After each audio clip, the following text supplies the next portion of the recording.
Good morning. This is Janet Tingwald, and I'm coming to you for Employee and Family Resources. And this morning, we're going to talk about one of my favorite topics, change, and how that applies to our life. So our presentation today is navigating the rapids of ever-changing life.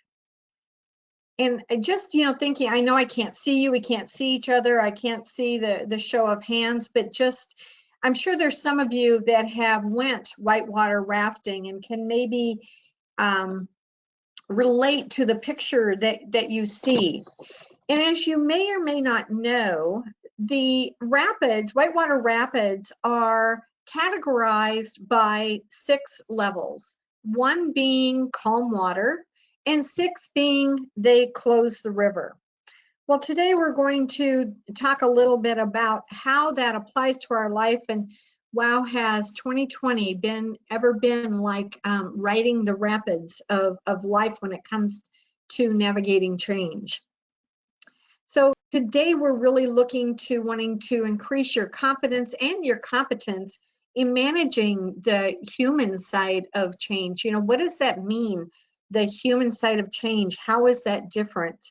So our objectives today is to understand what change is, what it isn't, why it's hard, maybe identify some things that are going on for you and where you're at, and why there's been maybe some stagnation or difficulty for you.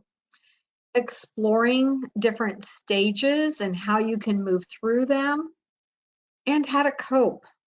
Lots of coping strategies that may be new to you, or for the first time that you may be needing to have in your life. So let's jump into the rapids. Heraclitus said, the only constant in life is change. Change affects us all, and we each deal with change differently. How we deal with endings can be really kind of looked at and predicted from even the way you say goodbye at the end of events or family gatherings. Do you kind of rush off goodbye and you're gone, or do you start new conversations and drag it out? I know myself and my family, our pattern is it takes 20 minutes to say goodbye. In both cases, you're avoiding the ending, but what is your pattern? Noticing your pattern.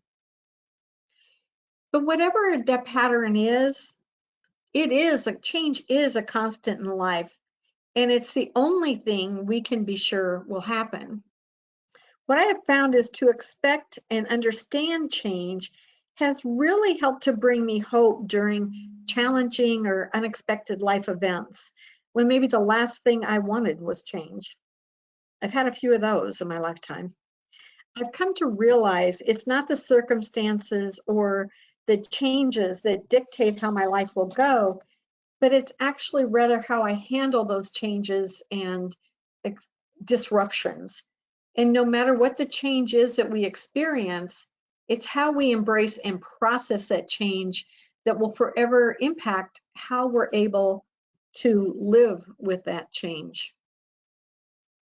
So first of all, I want to talk a little bit about, before we get into the meat of it, talking about what change is and what change isn't, getting this part of getting the understanding of it. Change is, by definition, an event, a situation. It's external to us.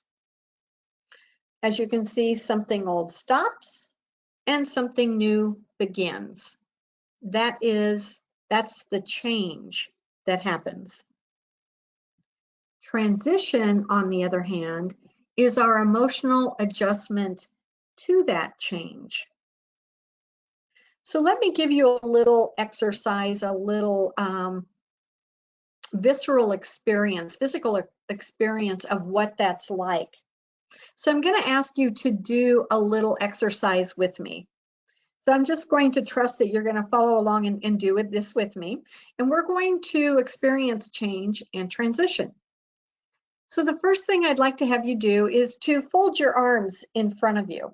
Just cross your arms like you normally would. It may seem kind of silly. You might go, why are we doing this? But I encourage you just to follow along. Just cross your arms, fold your arms in front of you. What was that like? I'm guessing you're saying, well, it was easy. I didn't think about it too much. It feels comfortable, normal. It's fine, right? So now let's experience change. And remember, with change, something old stops and something new starts.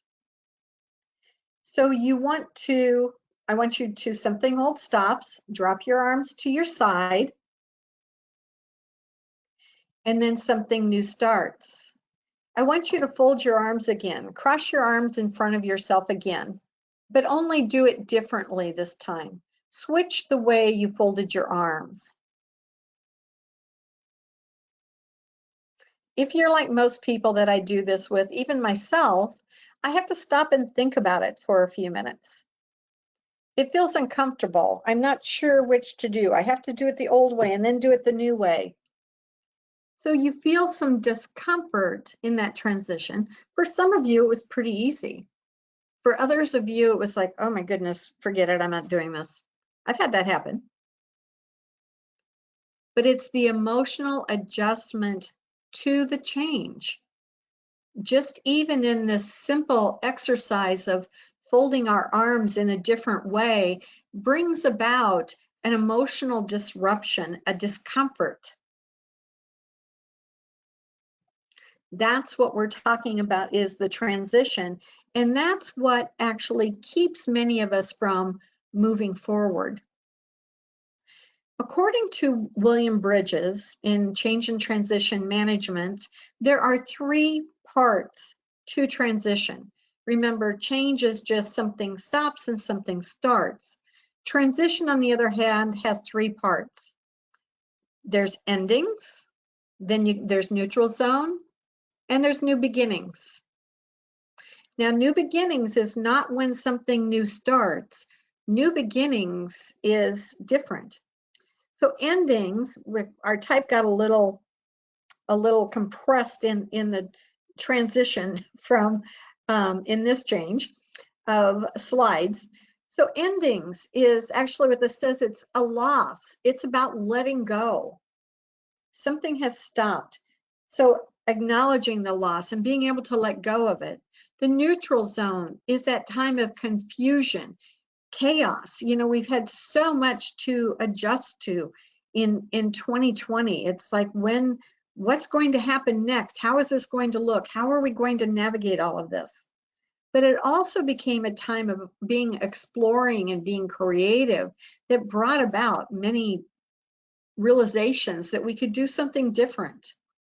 And there was an emotional adjustment that happened with new beginnings. There was a renewal. There was a sense of being with it. We had a little bit more certainty and knew how to navigate some of those changes that we had.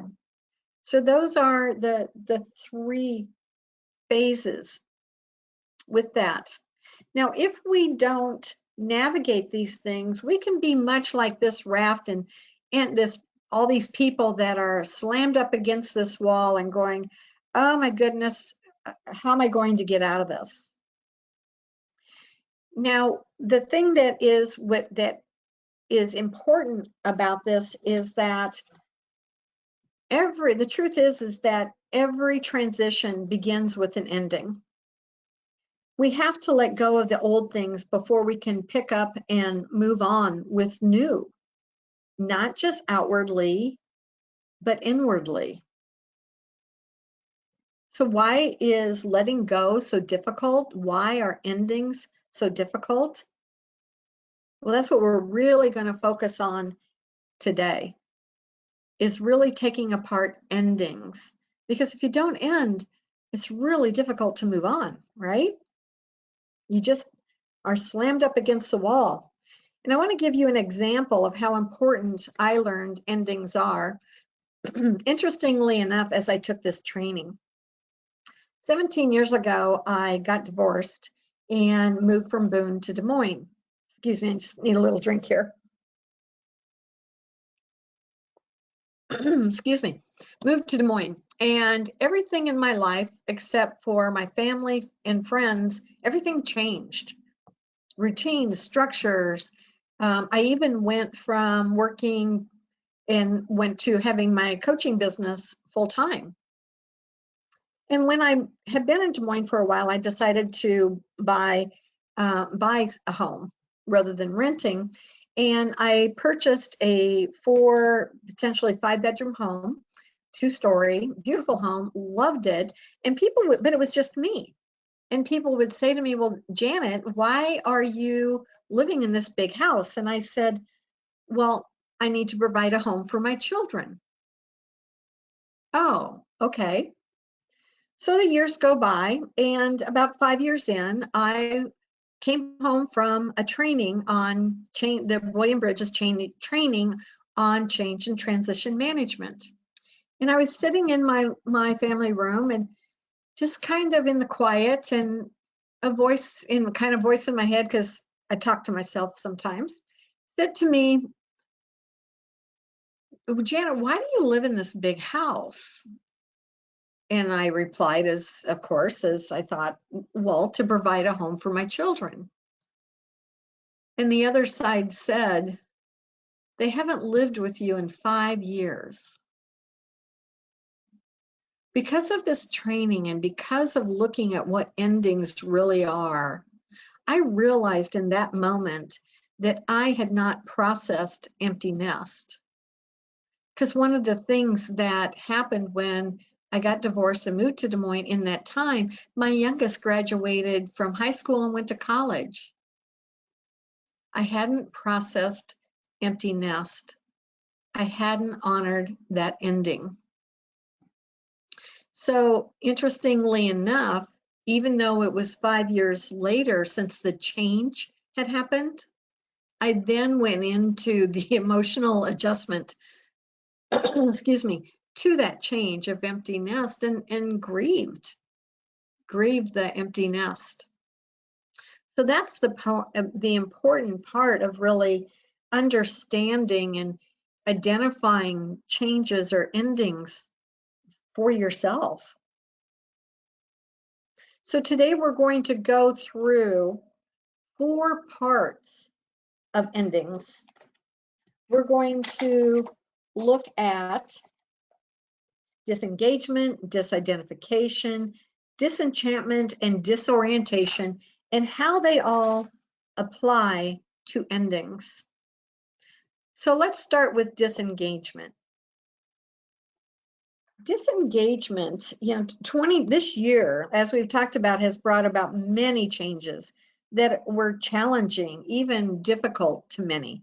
I know it has been for me, live events for myself like this, to having to go to being online, working from home. Although I've always done that, I know my daughter and her family had a lot of changes of working from home, having children at home, teaching online. They're, we're doing this, now we're doing that.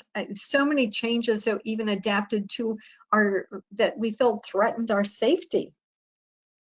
And although a lot of us have adapted to our new normal, as we're getting into more into the swing of the holidays and just came through Thanksgiving, so for the majority of us, we're faced with another change and another ending of celebrating the way that we always did. And for many of us, it'll be different this year. So with disengagement, we periodically find ourselves being disengaged, either willingly or unwillingly, from activities, relationships, settings, or roles that have been important to us, like not processing empty nest. It isn't just the disappearance of the old system that forces us to devise a new one. It's rather that as long as the system is working, it's very hard for any member of it to imagine an alternative way of life and maybe an alternative identity. But with disengagement, a process, almost inexplainable process of change begins. And as it's clarified, channeled, and supported, that change can lead towards development and renewal. Because as you think of it, from March to now, there's been a lot of development and renewal. It always starts, disengagement, as it starts with an event, usually a symbolic event. COVID-19 has certainly been a symbolic event, and all of the pieces of that are different for us and the same. There can be loss of loved ones, divorce, getting married, changing jobs, becoming a parent for the first time, empty nest, retirement. Take just a minute and think about and jot down one or two symbolic events that have happened for you in the last year or maybe even 2 years. Hopefully you won't notice one that is like me that was 5 years, but just jot it down so we can kind of come back to it.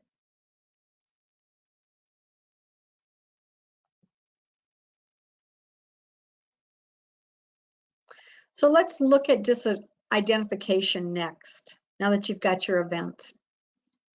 All changes, even the most longed for, have their melancholy. For what we leave behind is a part of ourselves. We must die to one life before we can enter into another. In breaking old connection, the person loses, in disidentification, the person loses ways of self-identification.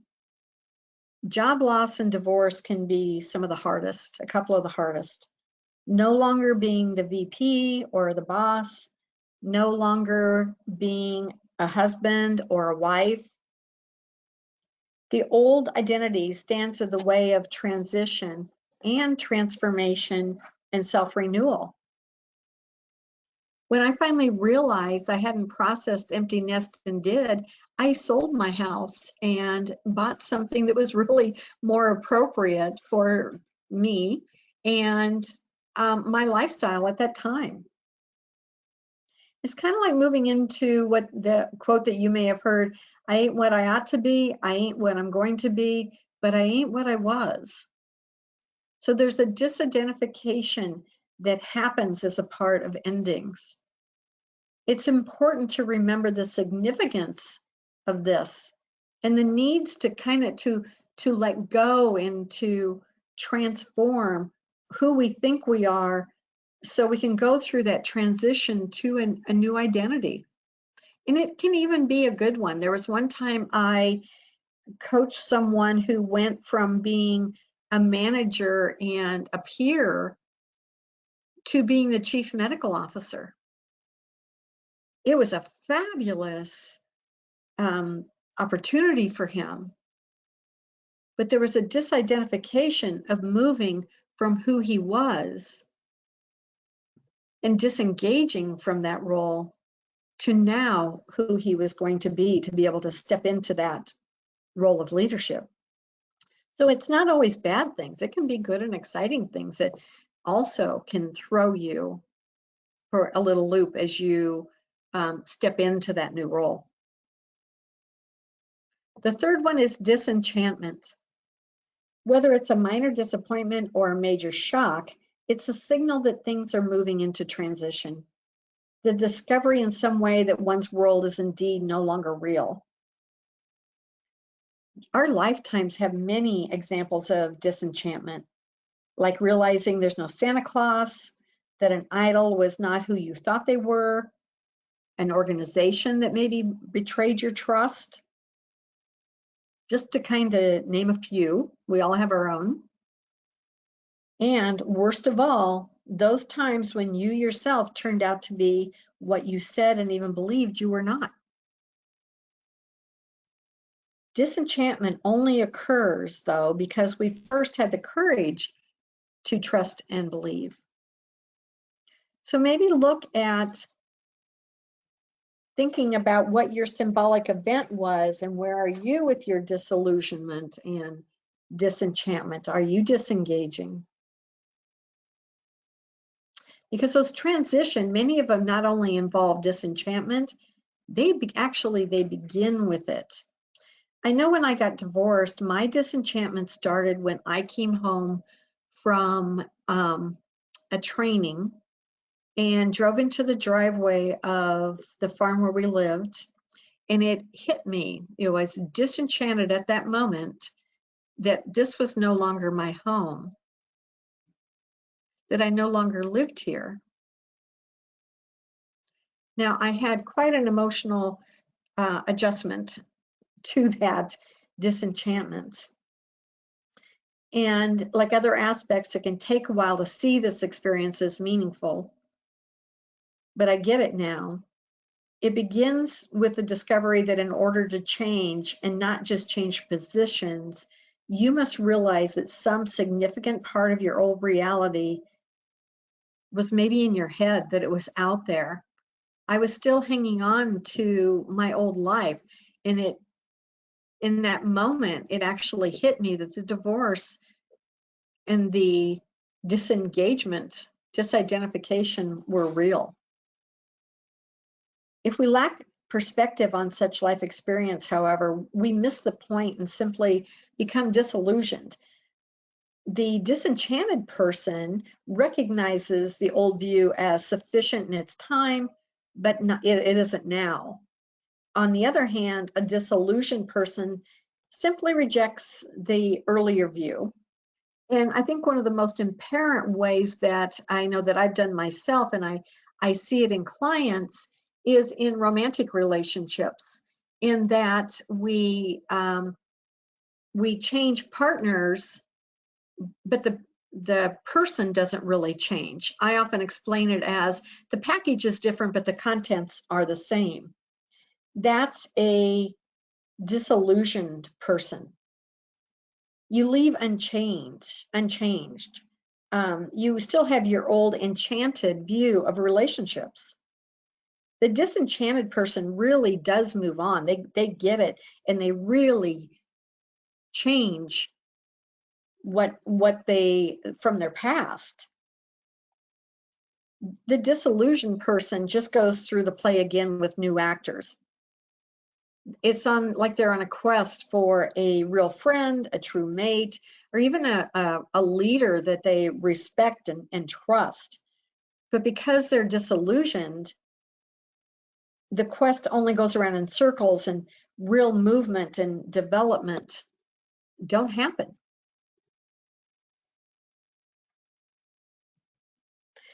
When we get into disenchantment happens, we oftentimes are thrown in then into disorientation. And there certainly was that time for me in sitting in the weeks following from the disorientation of, wow, this really, because it was a family farm, I wasn't going to be living there anymore. So the reality of that was like, wow, it really is the feeling of being lost, confused, don't know where I am feeling, that can deepen as we become more disengaged, disidentified, and disenchanted. The old sense of life as going somewhere breaks down, and we feel like shipwrecked sailors on some deserted island. And one of the first and most serious casualties is our sense of and plans for the future. And we certainly have had that with COVID-19 of, can we go on vacation? How do I plan this? Are the kids going back to school? Are they not going back to school? Am I going back to work? Not going back to work? How do I get my groceries? How do I do this? And in the past, we have tended to just suffer through it. And we have this thing in our society that makes it difficult of just suck it up and just power through it, as opposed to really looking at disorientation being meaningful. It's not enjoyable, but it is meaningful. It's a time when things that used to be important don't seem to matter so much now. It affects our sense of space and of time as well. But part of what comes from that transition is our fear of emptiness, of uncertainty, certainly comes up. And people have different ranges of how they handle uncertainty. It's not so much that we don't want to give up the job or the relationship, or that we can't let go of our identity or reality. The problem is that before we can find a new something, we must deal with the time of nothing. And that wakes up old fears, old things about uncertainty and what if, and again, how we handle endings. And it can bring up things about abandonment again for some of us. So it's important. Those are the 4 parts of the transitions, of just the emotional transitions of just endings. Are you starting to get a picture of, wow, if this is just endings, what is the neutral zone and new beginnings like? And that's a whole nother presentation. But the 4 things again: disengagement, disidentification, disenchantment, and disorientation. And as you look at your symbolic event, I encourage you to identify, where are you at? Kind of exploring the feelings, and even if you've moved through it, to acknowledge yourself that, wow, look, you know how to ride these rapids. You have resiliency. You have some flexibility in knowing how to do this. But maybe you don't. Maybe you have found that you're a little stuck. And wow, certainly this year has brought about a lot of opportunities to cope with the rapids. And one of the really important things of riding the rapids and coping, if you look at this picture of these people in this raft, I'm actually in this. It's when I rode the Arkansas River years ago. And those rapids do go up to 5. I don't remember what this was, but the thing that I got really, really clearly in this experience, if you notice the guy in the red shirt and the red hat in the back, well, he's the guide. And he was yelling out orders of what to do that would keep us safe and off the rocks, and more importantly, in the raft. And so what I really got was that it was really important to have someone that knew the river, that knew what to do, that I could rely on and then keep moving forward. If any of you can hear what I've said and have resonated with you, I'd like you to think about, again, about your event or maybe events, and how are you doing with the adjusting. And what I also know is that when you get to level 3, maybe level 4 rapids, it can get a little rough. It can, even if you, and there have been multiple things that can get thrown at us that make it a little rougher. If that happens for you, reach out for support. You need a guide. Reach out to friends, to family, and the resources here at EFR are phenomenal, and they can really help you with ideas for self-care or additional support that'll help you get through this, because it doesn't last forever. It'll come back to calm waters. So those are again, those 4 stages in getting to the other side. Is something that's important to remember, is the elements of endings, they don't come in any particular order, nor is there any normal order to your reaction. They're your reactions, and we all process them differently. The point is that it's important to let ourselves or others that are in endings react to those endings. Endings are experiences of dying. Something is dying. There are ordeals, and sometimes so basically our sense of who we are and that what we believe they will be, we almost like we believe they're going to be the end of us. We don't know how we're going to get through it, and how what the other side could possibly look like. But remember, in order for something to be different, often we need to be different. And only by letting go of the old can we move forward and emerge anew. I want to thank you for being here today. And I know Emily has some more information for you. Emily? that can kind of help with how you cope with these rapids. All right, thanks, Janet. Really great information. So I just wanted to remind everyone that if you have EFR's EAP, we provide a variety of benefits and resources for you to access. This slide shows a little more information about the benefits that are available for you to use as an employee. We offer 24-hour phone support. So if you have any problems or issues in your personal or professional life and would like to talk to someone, please don't hesitate to reach out to EFR. We offer free in-person or web-based counseling sessions, and this depends on the kind of benefit your employer has with EFR. So if you make that call to us, we can get that process started for you. When you call, we'll ask your name and your employer so we can identify specifically what your benefit includes. And then there's a quick intake process when you reach out to us. So when we connect you with the counselor, we can pass your information along to them. But we never share your information with your employer. It's all confidential. It's always good to remind your team about their EAP resources and benefits when you understand what the benefit is, how the process works, and understand the confidentiality aspect. Employees are more likely to use EAP benefits. We also offer telephonic services for financial consultation, legal consultation, elder care and child care resources, identity theft resolution, and life coaching. And then if anyone has any questions about today's presentation, I'll invite you to use the chat feature and make your question known, and I'll pass that along to Janet right now. So I'll give a few minutes for people to chat.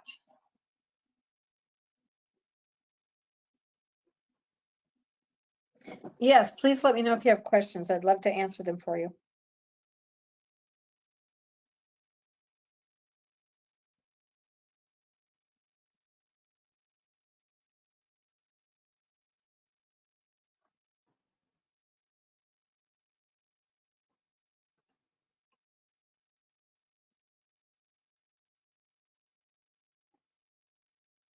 Well, it's not looking like anyone has any questions. So we'll just go ahead and close the webinar. Okay. But if you want to review any of the information in today's webinar, or if you want to share it with someone else, you can access the recorded webinar at efr.org/webinars. And thank you, Janet. Thank you, Emily. All right. Thanks everybody for coming.